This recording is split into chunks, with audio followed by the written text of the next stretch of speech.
तो बच्चों आज के काइनेमेटिक्स के नेक्स्ट सेशन जो कि हमारा सेकंड सेशन है उसमें हम लोग कुछ पिछले ही सेशन से रिलेटेड फार्मूला जो है उसमें स्पेशल केसेस आते हैं, तो वो स्पेशल केसेस पढ़ेंगे। जनरली इन पर क्वेश्चंस आते ही आते हैं, ठीक है। तो चलो देखते हैं, एक एक केस पढ़ते हैं पहले। तो यहाँ पर जो पहला केस मेरा यहाँ पर दिखेगा आपको, एवरेज वेलोसिटी की बात की है। यहाँ पर फॉर्मूला क्या है एवरेज वेलोसिटी का, हमने पिछले क्लास में पढ़ा हुआ है, total displacement upon total time taken. Average velocity का फॉर्मूला क्या है, total displacement upon total time taken. तो याद रखो आपका थ्रू आउट मोशन स्टडी करना है जहाँ से जहाँ तक दिया है, ठीक है। और उसमें जो भी डिस्प्लेसमेंट होगा उसको जोड़ते जाना है और जो भी टाइम होगा उसको जोड़ते जाना है, ठीक है, एडिशन करना है सिंपली। तो एवरेज वेलोसिटी, अब यहाँ पर देखो एक स्पेशल केस ले रहे हैं हम लोग, यहाँ से यहाँ तक टोटल जर्नी है।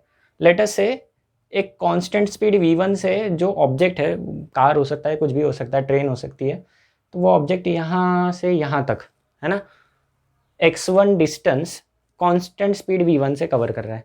तो एक याद रखो, अगर स्पीड कांस्टेंट है तो हम लोग ये वाला फॉर्मूला यूज़ करते हैं, स्पीड इक्वल टू डिस्टेंस या डिस्प्लेसमेंट अपॉन टाइम। कांस्टेंट होने पे हम लोग ये वाला फॉर्मूला लगा सकते हैं, ठीक है।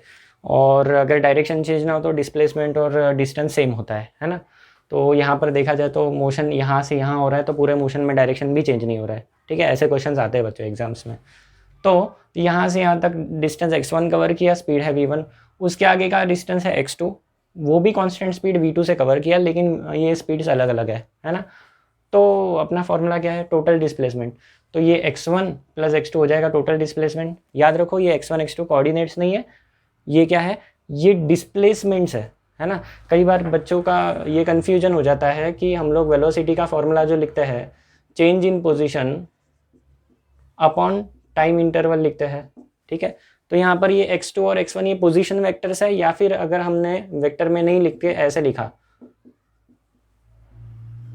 ठीक है, तो ये जो है दीज आर कोऑर्डिनेट्स। कोऑर्डिनेट और डिस्प्लेसमेंट्स में फ़र्क होता है। अगर मैं x2 और x1 को सब्ट्रैक्ट करूं तो ये मुझे मिलेगा डिस्प्लेसमेंट x, ठीक है। कई बार हम लोग डिस्प्लेसमेंट को x की जगह s लिखते हैं, ठीक है। तो ये s वाला यहाँ पर x है, ठीक है। तो again book to book vary करता है, कुछ जगह पर s मिलेगा डिस्प्लेसमेंट, कुछ जगह पर आपको डिस्प्लेसमेंट की जगह x मिलेगा, है ना। तो आपको सिम्बॉल से नहीं चिपकना है, क्या है उसका मीनिंग ये ध्यान में रखना है।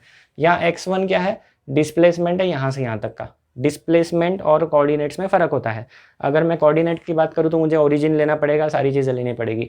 सपोज़ ये ओरिजिन है तो ये x1 कोऑर्डिनेट हो गया तो x1 माइनस 0 हो जाएगा, और अगर ये x1 कोऑर्डिनेट है, ये x2 है, तो ये वाला डिस्प्लेसमेंट हो जाएगा x2 माइनस x1। समझ रहे हो।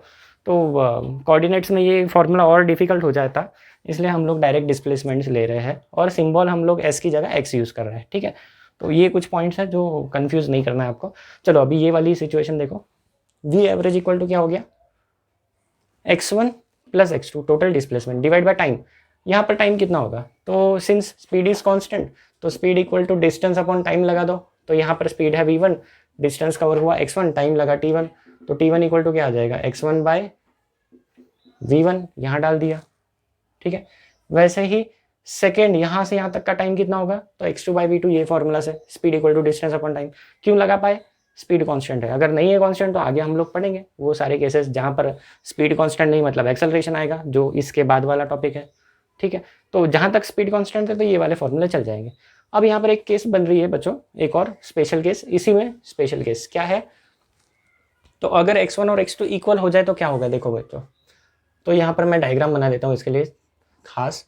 यहाँ से यहाँ तक x1 x2 इक्वल हो गए, मतलब लेटर से x हो गया, तो ये आधा डिस्टेंस x, ये बचा हुआ आधा डिस्टेंस x, तो टोटल जर्नी हो गया 2x का, है ना। x प्लस x 2x का डिस्प्लेसमेंट हो गया। तो एवरेज स्पीड की अगर बात करेंगे, total displacement will be x plus x, मतलब कि 2x डिवाइड बाय स्पीड। यहाँ पर कितना होगा, तो यहाँ पर स्पीड है v1, यहाँ पर स्पीड है v2। स्पीड अलग अलग है, फिर भी डिस्टेंस क्या है, सेम है। अलग अलग स्पीड से सेम डिस्टेंस ट्रैवल किया है। लेटर से मैं यहाँ से बॉम्बे जा रहा हूँ, 400 किलोमीटर का डिस्टेंस है, मैंने पहले 200 किलोमीटर 50 की स्पीड से गाड़ी चलाई और अगले 200 किलोमीटर मैंने 40 की स्पीड से गाड़ी चलाई, ठीक है। तो ये हो जाएगा अपना सिचुएशन, ये जो अभी मैंने डिस्कस किया है। तो टाइम हो जाएगा, टाइम का फॉर्मूला क्या है देखो, डिस्टेंस अपॉन स्पीड, तो ये x बाई v1 हो जाएगा, प्लस ये वाला भी x बाई v1 ही हो, v1 नहीं सॉरी, ये v2 हो जाएगा, क्योंकि टाइम अलग अलग लगेगा, ठीक है। सेम डिस्टेंस है बट स्पीड अलग है तो टाइम चेंज हो जाएगा। अब देखो क्या होगा यहाँ पर, ये x दोनों का कॉमन अगर निकाल ले तो 2x अपॉन, यहाँ x मैंने कॉमन निकाला है, 1/v1 प्लस 1/v2 दिख रहा है आपको बोर्ड का। हाँ, तो ये x ऊपर और नीचे से कट हो जाएगा। मैंने क्या किया, x कॉमन निकाला, यहाँ डायरेक्ट भी कट कर सकते थे। तो बचेगा क्या, बचेगा ये 2 अपॉन 1/v1 प्लस 1/v2।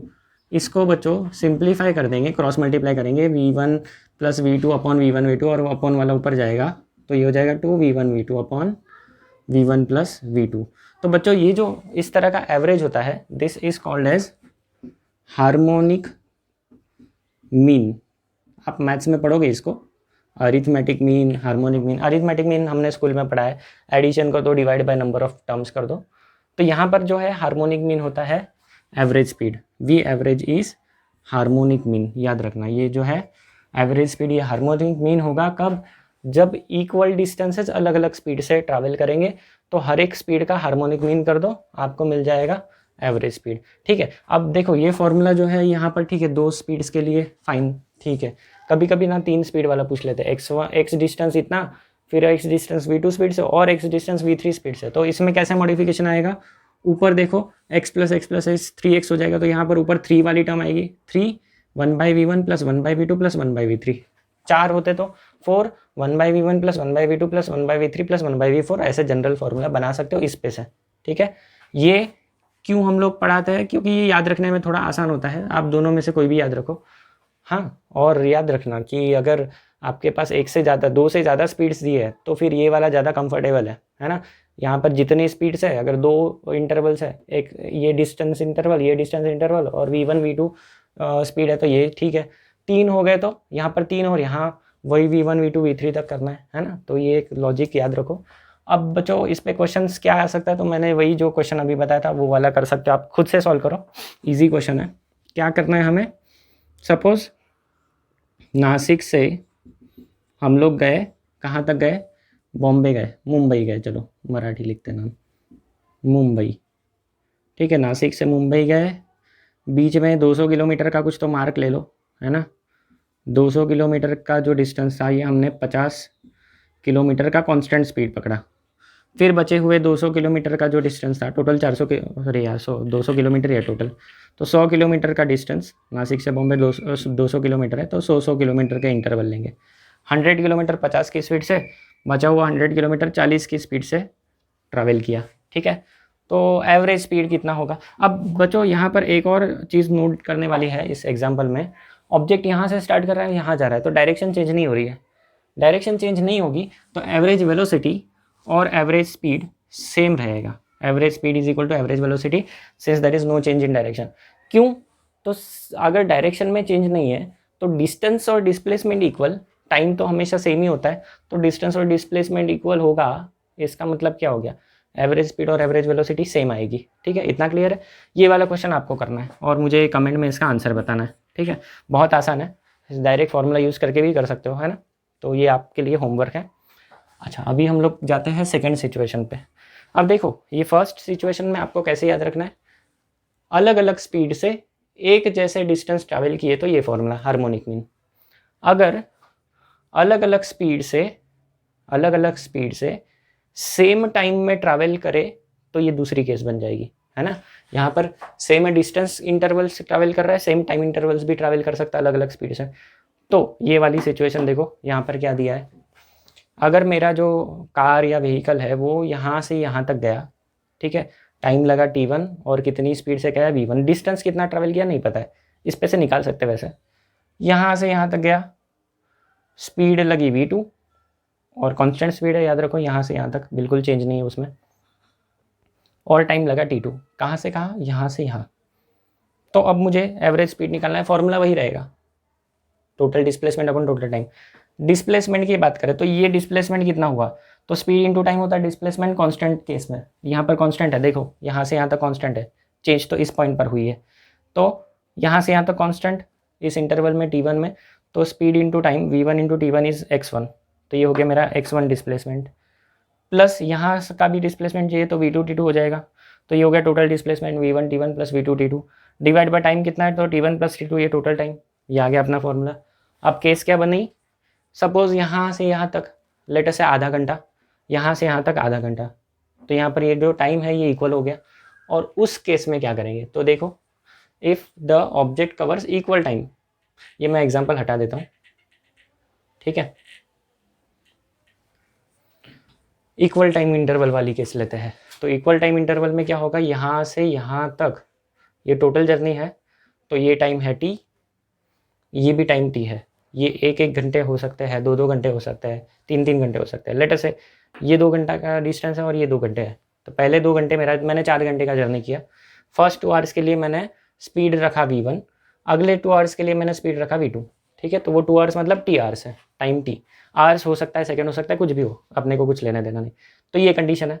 तो क्या करेंगे, एवरेज स्पीड का फॉर्मूला, डिस्प्लेसमेंट, यहाँ से यहाँ तक डिस्प्लेसमेंट हुआ v1t, देख लो speed into time is displacement. यहाँ से यहाँ तक डिस्प्लेसमेंट हुआ v2t, ये दोनों मिला के हो गया total, divide by total time हुआ t + t 2t, देख लो t कट हो गया, तो बचा क्या, v1 + v2/2।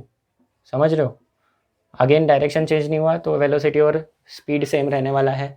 एवरेज स्पीड पूछ ले तो भी यही, एवरेज वेलोसिटी पूछ ले तो भी यही, जहाँ तक डायरेक्शन चेंज नहीं हो रहा है तो ये सारी वैल्यू सेम रहेगी। अगर पलट गया, सपोज यहाँ से यहाँ गया और वापस आ गया, तो वो अलग केस बन जाएगी, वहाँ पर आपको डिस्प्लेसमेंट्स अलग रहेगी और स्पीड्स अलग रहेगी। तो नॉर्मल फार्मूला से करना है, ये जो स्टार्टिंग वाले फार्मूला, ये केसेस याद रखो। ये जो है दिस इज अरिथमेटिक मीन, है ना, हमने जो स्कूल में सीखा है उस टाइप का मीन है अरिथमेटिक मीन। मतलब सिंपल एवरेज कर दो, ऐड कर दो, डिवाइड बाय 2 कर दो। 3 होते तो v1 + v2 + v3 divide by 3, 4 होते तो v1 + v2 + v4 divide by 4, simple है ना। तो ये इस तरह के कुछ क्वेश्चन है जो आते हैं। इस पर क्वेश्चन क्या बनेगा, इसका क्वेश्चन लिख लो, अ ट्रेन मूव्स, या फिर रन्स लिखते हैं, runs at 60 km/h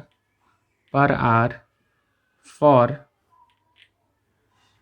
half hour and 120 km/h for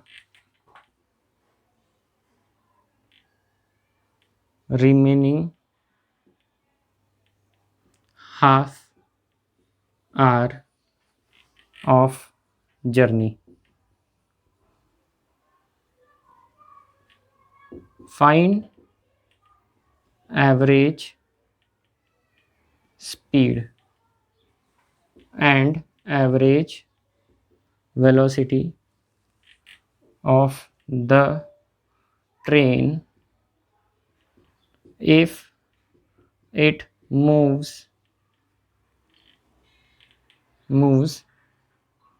from, या फिर moves towards north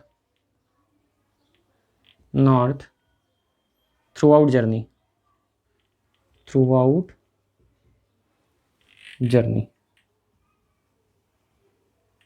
इसका मतलब होता है it moves towards north through out journey, मतलब भाई वो नॉर्थ की तरफ थ्रू आउट जर्नी जा रहा है, मतलब एक ही डायरेक्शन में जा रहा है। तो ऑब्वियस बात है ये मोशन स्ट्रेट लाइन मोशन है ना, और कहीं पे टर्न नहीं मार रहा है, रिटर्न नहीं आ रहा है, कुछ भी नहीं हो रहा है। तो ये तो बहुत आसान केस है। तो यहाँ पर average speed average velocity same होगी, ये पॉइंट आपको दिमाग में रखना है। ये भी क्वेश्चन आपके लिए होमवर्क है। अभी भी आप वीडियो स्टॉप कर सकते हो, पॉज कर दो, इसको सॉल्व करो और बाद में वीडियो रिज्यूम करो और देखो आंसर क्या आता है, कमेंट में कर दो, मैं कमेंट में आपको इसका आंसर बताऊंगा, ठीक है। तो ये हो गए अपना बेसिक जो स्पेशल केसेस थे एवरेज वेलोसिटी और एवरेज स्पीड के, और ये क्वेश्चंस बच्चों आते हैं कॉम्पिटिटिव एग्जाम्स में, ठीक है। मैं आप लोगों को आपके केस ऐप पे या फिर व्हाट्सएप ग्रुप पे कुछ एडिशनल जो इसका स्टडी मटेरियल है वो शेयर करूँगा, और कुछ एक्सरसाइज क्वेश्चन है वो मैं बना के वो भी शेयर कर दूँगा, ठीक है। तो ये सारी चीज़ें आपको सॉल्व करनी है प्रैक्टिस के लिए। अब हम लोग पढ़ेंगे नेक्स्ट टॉपिक जो है एक्सेलरेशन। अब बच्चों हमने एक्सेलरेशन ये टॉपिक पढ़ना है, ठीक है। हमने देखो डिस्प्लेसमेंट पढ़ लिया, पोजीशन पढ़ लिया, पाथ लेंथ हो गया, ठीक है। फिर average velocity, average speed, instantaneous velocity, instantaneous speed, ये सारी चीज़ें हो गई है।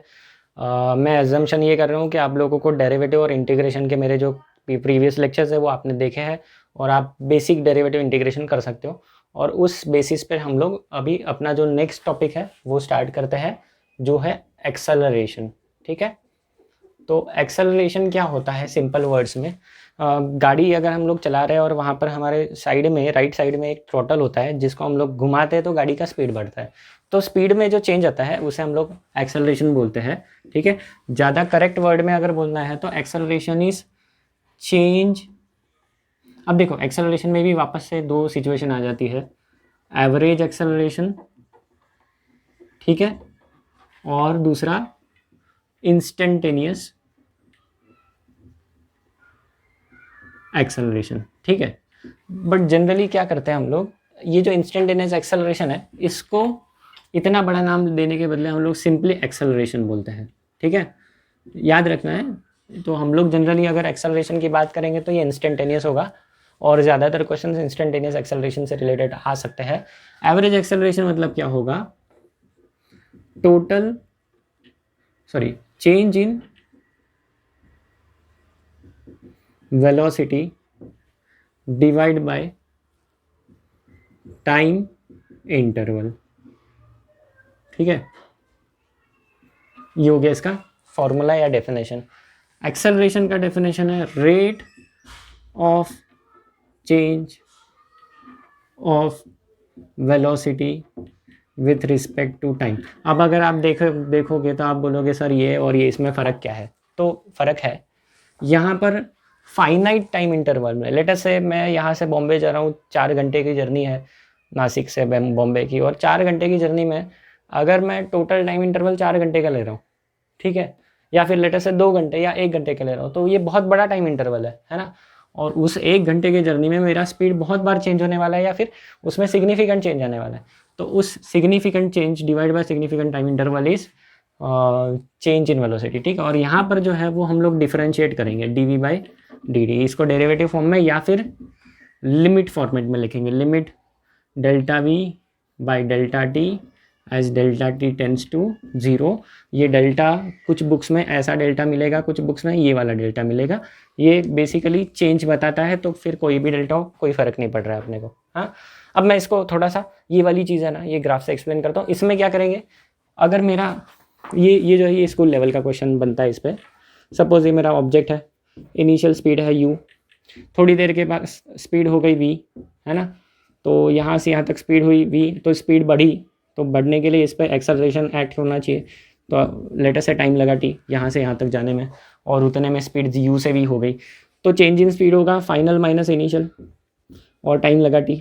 अगर आप देखोगे तो ये आपका स्कूल का फॉर्मूला है v equal to U plus AT। देखो इसको रीअरेंज करो, t उधर दे दो तो AT हो गया, और ये उधर गया तो प्लस हो जाएगा, तो v equal to U plus AT। ये तो काइनेमेटिकल इक्वेशन बन गया। ठीक है, तो ये बेसिक स्कूल लेवल का फॉर्मूला है ना। मैंने जो फाउंडेशन लेक्चर्स बनाए हैं उसमें भी ये सारी स्कूल लेवल के फिजिक्स हमने डिस्कस की है ना। अब हम लोग ये स्कूल लेवल की चीज़ें डिस्कस नहीं करेंगे, क्योंकि ये अज्यूम्ड है कि 11 साइंस के बच्चे को जिसे जेई करना है उसे ये आना चाहिए, है ना। और नहीं भी आता तो मेरे लेक्चर्स है वो देख सकते हो आप लोग। यहाँ पर आते हैं, यहाँ पर क्या बोला है, acceleration is rate of change of velocity with respect to time. अब देखो मोशन दो टाइप की होती है, एक होती है यूनिफॉर्म मोशन और दूसरी होती है non uniform motion. Non uniform motion, जहाँ तक यूनिफॉर्म मोशन का सवाल है तो स्पीड तो कांस्टेंट होता है, स्पीड में चेंज नहीं आएगा तो एक्सेलरेशन का सवाल ही नहीं है, एक्सेलरेशन 0। तो ये केस हमारे काम की नहीं है फिलहाल। कौन सी काम की केस है, नॉन यूनिफॉर्म मोशन, मतलब यहाँ पर स्पीड में चेंज आएगा, v इज़ नॉट कांस्टेंट। ठीक है, v इक्वल टू कांस्टेंट होता है तो वेलोसिटी टाइम ग्राफ कैसा आता है बताओ बच्चों। If velocity is constant then velocity time graph looks like this. Velocity time graph, velocity is constant. Velocity time graph when velocity is not constant, तो graph आता है ऐसा। ये एक पॉसिबिलिटी है बच्चों, ऐसी बहुत सारी पॉसिबिलिटीज़ हो सकती है। ठीक है, उसमें से मैंने एक पॉसिबिलिटी ली है जहाँ पर वेलोसिटी कांस्टेंट नहीं है, मतलब ये बदल रही है ओवर द टाइम। ये ऐसा भी तो बदल सकती है, ऐसे भी बदल सकती है, ऐसे भी तो बदल सकती है, ये भी तो बढ़ना ही है, वेलोसिटी में इंक्रीज हो रहा है ना। ऐसा हो सकता है, ऐसा कर्व चेंज हो सकता है, कुछ भी हो सकता है। यहाँ पर क्या है देखो, ये स्पेसिफिक केस हो जाएगी क्योंकि ये स्ट्रेट लाइन है, स्लोप रहेगा कांस्टेंट, और ये स्लोप होता है एक्सेलरेशन, मैंने थियरी लेक्चर्स में पढ़ाया था, और ये होगा कांस्टेंट। तो ये एक केस हो गई। और दूसरा मैंने क्या ग्राफ बनाया था अभी, ऐसा वेलोसिटी टाइम, यहाँ पर स्लोप कांस्टेंट नहीं है, मतलब acceleration is not constant, not constant. ठीक है, इतने सिचुएशंस है। मैं एक्चुअली ये सिर्फ 2 नहीं है, और भी बहुत सारी पॉसिबिलिटी हो सकती है, बट ये जनरली पूछने जाने वाले सिचुएशंस है। ठीक है, तो ये हम लोग डिस्कस नहीं करेंगे क्योंकि यहाँ एक्सेलरेशन होता ही नहीं, वेलोसिटी कांस्टेंट है। ठीक है, स्लोप अगर किसी भी लाइन जो एक्स एक्सिस का पैरेलल है उसके स्लोप की बात करें तो वो 0 होता है। तो भाई यहाँ पर स्लोप 0 मतलब यहाँ एक्सेलरेशन 0 दिख रहा है ग्राफ से। ठीक है, तो ये अपने काम का नहीं है, इसको भूल जाओ। अपने काम का ये है। ठीक है, क्या है, तो ये एक केस और ये एक केस। तो हम लोग ये जनरल केस है, जनरल केस लेके चलते हैं समझने के लिए। तो ये मेरा वेलोसिटी एक्सिस, टाइम एक्सिस, वो ग्राफ बना रहा हूँ मैं दूसरा वाला। इस तरह से मेरी velocity over the time change हो रही है। सपोज़ मैंने कोई एकदम स्ट्रेट रोड है, वहाँ पर मैं खड़ा हूँ, गाड़ी में बैठा हूँ, गाड़ी का स्पीड इनिशियली 0 है, मैंने गाड़ी ऑन की, इंजन ऑन किया और स्टार्ट किया, इस पे एक्सेलरेटर पे मैंने पैर दिया और एक्सेलरेटर की वजह से स्पीड बढ़ना चालू हो गया। देखो स्पीड बढ़ रही है। ठीक है, जैसे जैसे गाड़ी स्पीड पकड़ेगी और स्पीड तेज़ी से बढ़ते जाएगी, मैं एक्सेलरेटर और बढ़ा रहा हूँ, तो यहाँ पर एक्सेलरेशन बढ़ते जाएगा थ्रू आउट। ठीक है, अब अगर एक्सेलरेशन की बात करें तो मुझे 2 टाइम इंटरवल लेने ज़रूरी है ना। अब मैं एवरेज की बात कर रहा हूँ, ऊपर वाला फॉर्मूला, लेकिन अभी ये स्कूल लेवल का क्वेश्चन नहीं है, अभी ये थोड़ा हायर लेवल का टॉपिक हो गया। T1 और T2 ये मेरे 2 टाइम मार्किंग्स है, 2 टाइम है T1 और T2, और इन दोनों के बीच का टाइम इंटरवल होगा T2 माइनस T1, है ना, क्योंकि टाइम बढ़ते जाता है। तो लेट अस से ये 10 बजे है और ये 10:30 बजे, तो कितना टाइम इंटरवल हो गया, 30 मिनट्स, समझ रहे हो। तो ये T1 ये T2, ये 5 सेकेंड है, ये 10 सेकेंड है, तो कितना टाइम इंटरवल हो गया, 10 माइनस 5, 5 सेकेंड। ठीक है, तो इस टाइम इंटरवल में वेलोसिटी में चेंज आया, देखो यहाँ पर। ठीक है, ये वेलोसिटी V1, ये वेलोसिटी V2। तो यहाँ पर अगर मुझे एक्सेलरेशन में इस बड़े इंटरवल में निकाल रहा हूँ तो obviously that will be this average acceleration, और वो कितना हो जाएगा, चेंज इन वेलोसिटी। तो change in velocity will be V2 minus V1 upon T2, चाहे time interval T2 minus T1। अब ये इस तरह से मैंने लिखा। ठीक है, as far as our formula is concern. यहाँ देखो, इस ग्राफ को देखो, इस पॉइंट का कोऑर्डिनेट क्या होगा, x कोऑर्डिनेट होगा T2, y कोऑर्डिनेट होगा V2, समझ रहे हो। यहाँ पर कोऑर्डिनेट होंगे T1 और V1, समझ रहे हो। और जब ये कोऑर्डिनेट्स का चेंज निकालेंगे so that will be basically slope of line. अगर मैं इसको लाइन से ज्वाइन कर दूँ, अब मेरे को लाइन से ज्वाइन करना थोड़ा डिफिकल्ट है, बट चलो मैं ट्राई करता हूँ। ठीक है,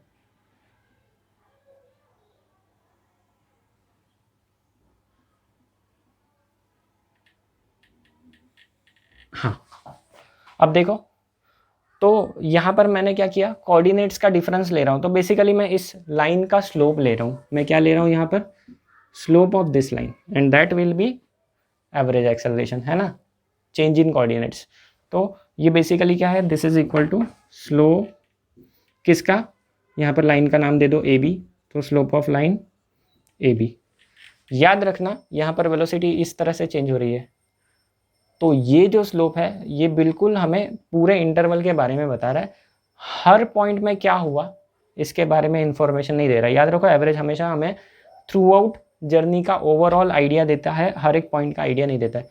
अब सपोज मैं इस इंटरवल को, ये इंटरवल जो है T2 माइनस T1, ये मेरा डेल्टा T इंटरवल है। डेल्टा T हम लोग ऐसा लिखेंगे, ये वाला delta T is T2 minus T1। तो ये जो इंटरवल है, अगर हम इसको छोटा करते जाए, अगर हम इसको देखो, मैं वापस से एवरेज वेलोसिटी वाली कंसेप्ट ही यहाँ पर रिपीट कर रहा हूँ, मतलब उसी तरह का एक्सप्लेनेशन यहाँ पर भी दूंगा। तो ये टाइम इंटरवल हम लोग छोटा करते जाए, तो देखो यहाँ पर मैंने इस टाइम इंटरवल को छोटा कर दिया, ए पॉइंट फिक्स रखता है, छोटा कर दिया। देखो डेल्टा T टेंड्स टू 0, मतलब ये छोटा करते जाओ। पहले यहाँ तक आया T2 डैश, यहाँ पर ये हो जाएगा B डैश। तो ये देखो, ये कर्व और ये स्ट्रेट लाइन, ये कर्व और स्ट्रेट लाइन में ज़्यादा फर्क नहीं है। यहाँ पर क्या हो गया, जो कर्व था और जो हमारी स्ट्रेट लाइन थी, जैसे जैसे हमने कर्व को ये जो पॉइंट है ये तो फिक्स है अपना A पॉइंट, जैसे जैसे मैं ये B पॉइंट को नज़दीक लेते आऊँगा, मैंने B पॉइंट यहाँ लाया, मतलब टाइम इंटरवल इतना बड़ा था मैंने छोटा कर दिया, फिर मैं और छोटा करता हूँ टाइम इंटरवल को, फिर मैं उसको और छोटा करता हूँ, फिर मैं और छोटा करता हूँ, तो यहाँ पर ऐसे हो रहा है कि जो कर्व है और जो मेरी स्ट्रेट लाइन है वो एक दूसरे को मैच करते जा रही है। एक पॉइंट पर ऐसा हो जाएगा, ये मैं इसको छोटा करते जाऊँ, इतना छोटा कर दिया, तो यहाँ पर ये मेरी लाइन बन गई जो कि एज गुड एज टेंजेंट है। और इसको छोटा कर देंगे, so when delta T tends to 0, ये जो लाइन है A B will be tangent, ये टेंजेंट बन जाएगी। और किस पॉइंट पर बनेगी? जो पॉइंट हमने फिक्स रखा हुआ है, ए पॉइंट फिक्स रखा हुआ है, तो बी पॉइंट आके ए पे आके रुक जाएगा और उस पॉइंट पे हमारा टेंजेंट बन जाएगा ए बी, मतलब ए और बी पॉइंट अलग नहीं रहेंगे, एक ही पॉइंट बन जाएगा और वो हो जाएगा टेंजेंट। और उस टेंजेंट का हम लोग निकाल रहे हैं स्लोप, तो स्लोप ऑफ टेंजेंट होता है डेरिवेटिव, है ना, डी। अब यहाँ पर वेलोसिटी चेंज हो रहा है बाई डी टी, और ये जो स्लोप ऑफ टेंजेंट होगा, अगर आप यहाँ देखोगे तो ये एक्सेलरेशन है, तो ये भी होगा एक्सेलरेशन।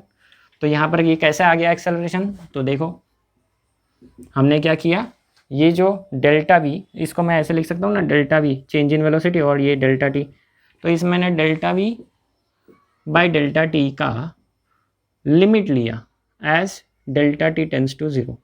मतलब हमें लिमिट लेने का प्रोसेस क्या है, तो ये इंटरवल को छोटा करते जाओ, छोटा करते जाओ, छोटा करते जाओ, छोटा करते जाओ, और बाद में ये जो delta V by delta T जो कि स्लोप है, तो उस स्लोप की वैल्यू निकालो। तो जब हम इंटरवल को छोटा करते गए, इतना छोटा कर दिया कि जो हमारा ए बी था, जो कि लाइन थी, वो बन गया स्लोप, है ना, जो हमारा सेगमेंट था वो बन गया टेंजेंट। 2 पॉइंट्स की जगह वो दोनों पॉइंट एक ही जगह आ गए और वो बन गया टेंजेंट। और टेंजेंट का स्लोप ये होता है, ये लिमिट, ये इसी को तो हम इवैल्यूएट कर रहे हैं, और टेंजेंट का स्लोप होता है डेरिवेटिव, जो हमने डेरिवेटिव के थियरी में पढ़ा था। तो उस हिसाब से ये डेरिवेटिव हो गया एक्सेलरेशन का, तो इसे हम बोलेंगे इंस्टेंटेनियस एक्सेलरेशन, या फिर जनरल जो हम एक्सेलरेशन का फॉर्मूला यूज़ करते हैं वो ये है ना। ये हर जगह चलने वाला है। ये इसका प्रॉब्लम क्या है, ये वाला v minus you by T, ये है v minus you by T, ये भाई कांस्टेंट एक्सेलरेशन केसेस में चलेगा, है ना। ये जो है ये हर जगह चलेगा, कांस्टेंट एक्सेलरेशन हो तो भी चलेगा, ना हो तो भी चलने वाला है, ठीक है। तो ये भाई मेन चीज़ें थी जो हमने एक्सेलरेशन के बारे में पढ़ी। अब करते हैं कुछ न्यूमेरिकल्स। चलो, अभी ये जो मैंने क्वेश्चंस 2 सिलेक्ट किए हैं, तो बहुत ही अच्छे क्वेश्चंस हैं। मतलब इसमें आपके सारे कंसेप्ट मैंने एक ही क्वेश्चंस ये और ये इसमें कवर हो जाएंगे, अब तक जो भी पढ़ा है ना।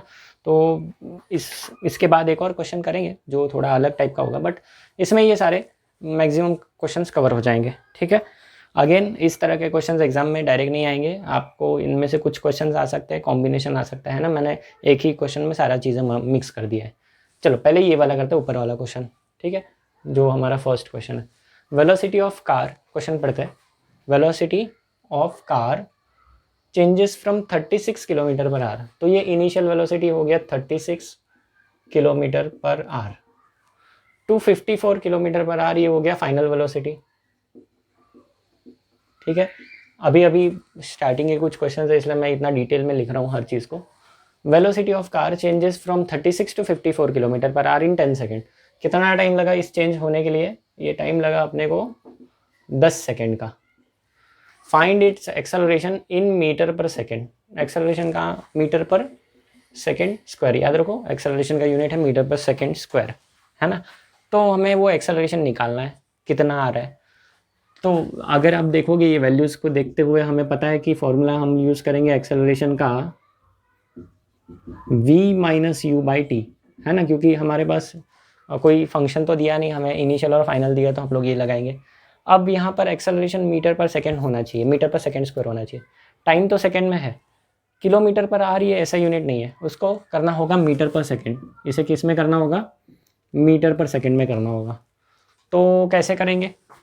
36 इंटू 5/18, ये होता है किलोमीटर पर आर को मीटर पर सेकेंड में करने का शॉर्टकट फार्मूला। बाकी तो आपको डिटेल पता ही है।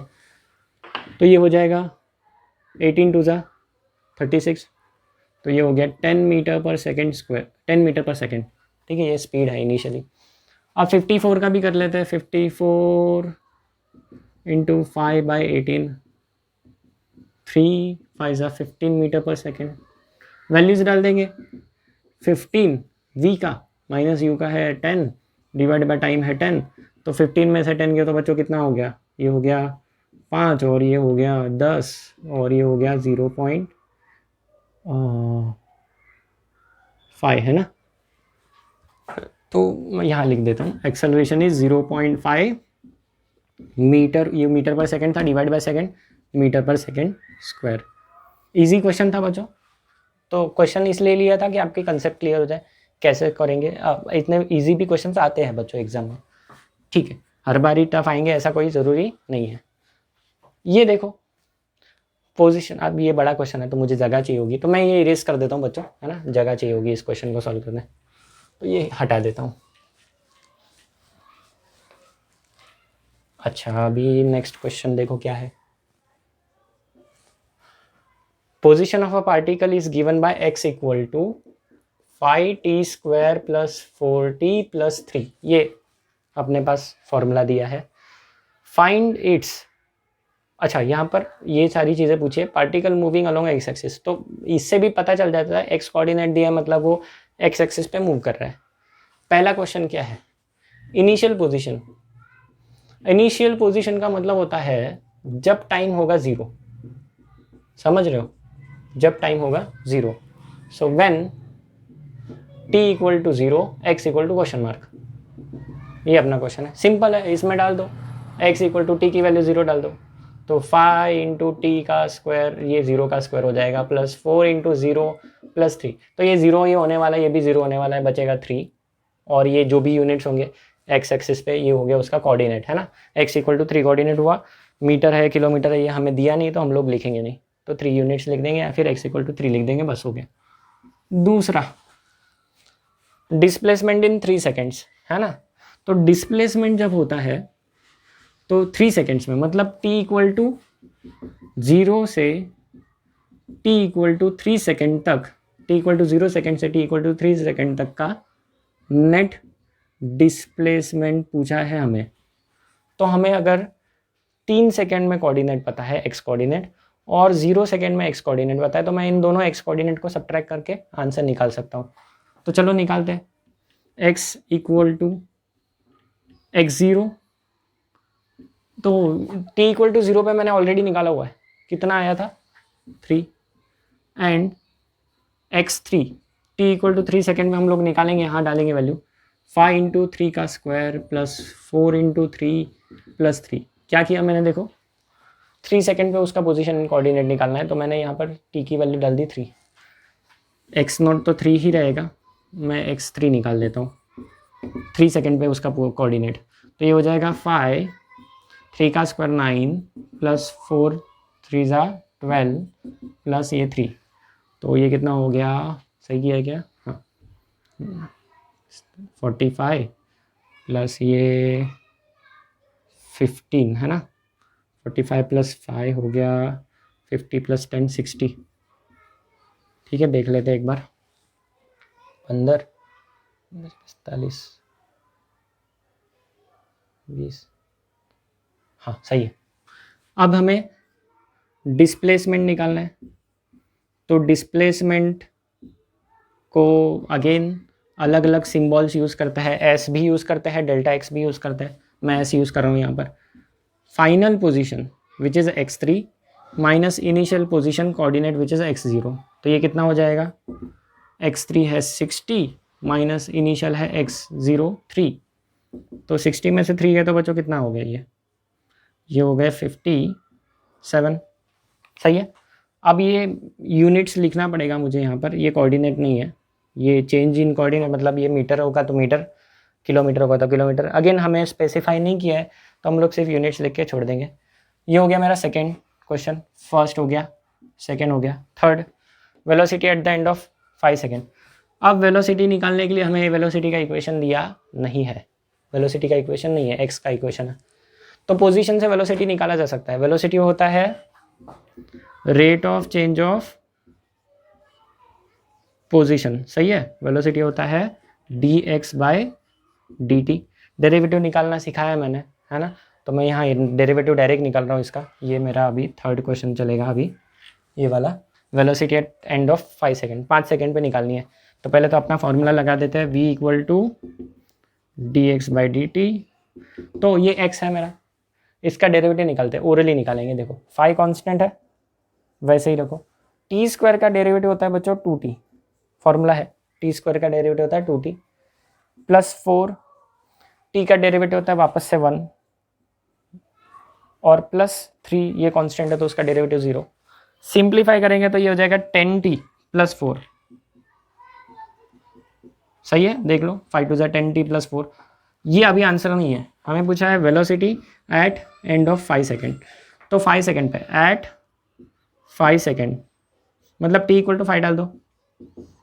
5 ये कितना था 10t था ना, t की जगह 5 डाल दो यहाँ पर प्लस 4, तो ये कितना हो गया 54 हो गया। यूनिट वापस से हमें नहीं पता है, अगर मीटर दे देते तो हम लोग डायरेक्ट यहाँ लिखते मीटर पर सेकेंड, नहीं दिया तो हम लोग नहीं लिखेंगे। क्वेश्चन नंबर 3 हो गया अपना, एक्सेलरेशन निकालना है। पोजीशन पे से वेलोसिटी निकलता है, rate of change of position dx by dt।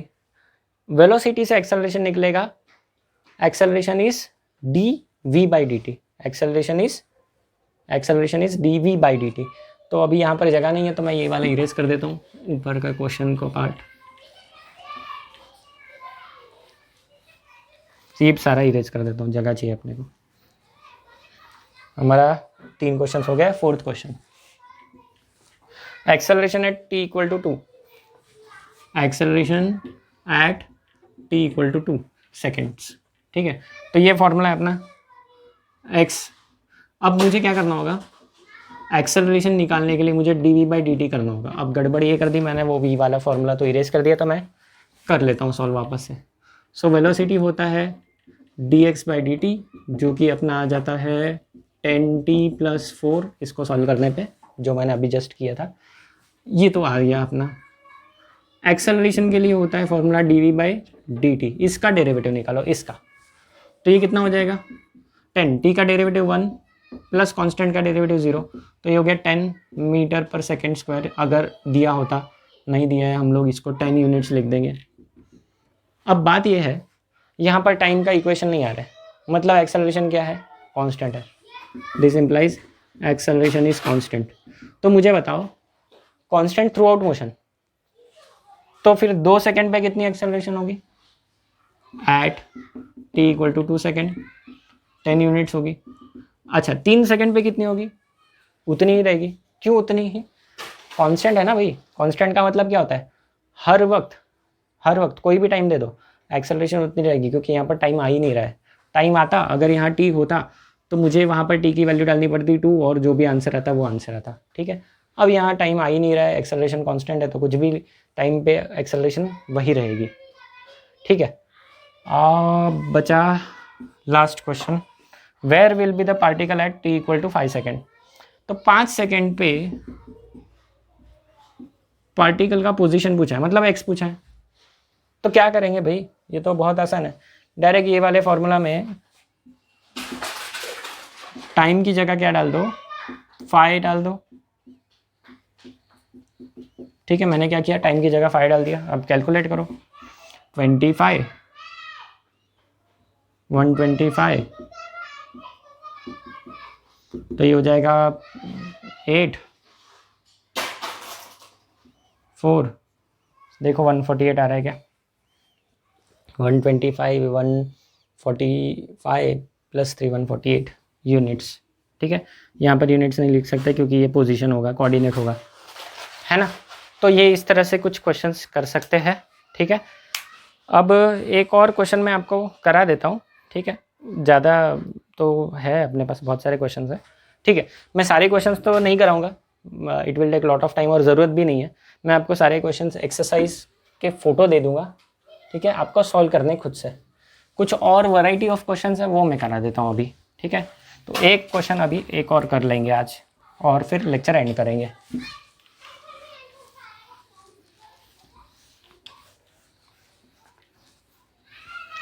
हाँ चलो, एक क्वेश्चन कर लेते हैं।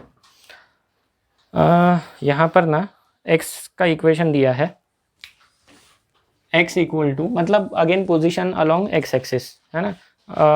Position of particle along x axis is given by x equal to t cube minus 6t square plus 9t, ऐसा दिया है कुछ तो equation.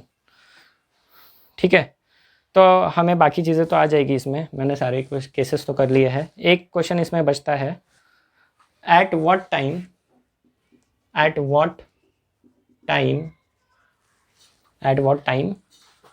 Particle is at rest, ये क्वेश्चन है। ठीक है, अगेन डिफिकल्ट है नहीं, जो पढ़ाया उसी पे है क्वेश्चन बेस्ड। तो सबसे पहले तो हमें क्या करना है, एट रेस्ट मतलब उसके वेलोसिटी 0 होगी, मतलब वेलोसिटी का इक्वेशन निकालो। तो वेलोसिटी होता है इसका डेरिवेटिव निकाल लो orally, 3t square minus 6, T square का डेरिवेटिव 2t, याद रखो, वापस से बता देता हूँ, टी क्यूब का derivative 3t square, 6 as it is, T square का 2t प्लस 9t का डेरिवेटिव 1। ठीक है, अगर डेरिवेटिव्स ढंग से नहीं आते हैं तो डेरिवेटिव वाले लेक्चर्स देखो, है ना। यहाँ डेरिवेटिव पढ़ाने में और ज़्यादा टाइम जाएगा अगर वही पढ़ाते रहेंगे तो वो लेक्चर्स मैंने रिकॉर्ड किए, वो देख लो। ये मेरा इक्वेशन बन गया, इसका और सिंप्लीफाई कर देते हैं, 3t स्क्वायर प्लस ये कितना हो गया 12t प्लस 9। हाँ, this is my equation for velocity. कब वेलोसिटी 0 है ये पूछा है, so when velocity is 0 equal to 3t square plus 12t plus 9। ये देखोगे तो दिस इज क्वाड्रेटिक इक्वेशन, ऐसे ही सॉल्व हो जाएगी ये इक्वेशन। तो 3 कॉमन ले लिया तो ये t स्क्वायर माइनस, है ना, देख लो 3 मैंने कॉमन ले लिया, और ये इस तरफ 0 है तो 0 से डिवाइड हो गया, तो मेरा इक्वेशन आ गया t square minus 4t plus 3 equal to 0। ये तो बहुत आसान इक्वेशन लग रहा है ना। तो यहाँ पर 3 के ऐसे फैक्टर बनाना है जिसका आंसर आएगा 4, तो ये ले लेंगे 3 1 ज़ा 3, है ना, और कोई तो आता नहीं है 3 का फैक्टर। और मुझे ये माइनस चाहिए, तो मैं इसको माइनस कर दूँ, इसको माइनस कर दूँ तो -4 और मल्टीप्लिकेशन +3, तो ये आ गया t-3 और t-1 इक्वल टू 0। सही बात है, देख लो। और फिर इस पे से हम लोग लिख सकते हैं t इक्वल टू 3 और t इक्वल टू 1 सेकेंड। तो इन दोनों वक्त पे पार्टिकल जो है वो रेस्ट पे हो जाएगा। ठीक है, ध्यान रखना, ऐसे छोटे से कैलकुलेशन एरर की वजह से पूरा आंसर पूरा गड़बड़ हो जाता है ना। चलो, इतना ही काफ़ी है आज के सेशन के लिए, और बाकी अगले सेशन में और क्वेश्चंस करेंगे। ठीक है, प्लस मैं आपको एक्सरसाइज जो दूंगा वो आपको खुद से सॉल्व करनी है, अब तक जो भी पढ़ा है उससे रिलेटेड क्वेश्चंस। ठीक है, चलिए फिर।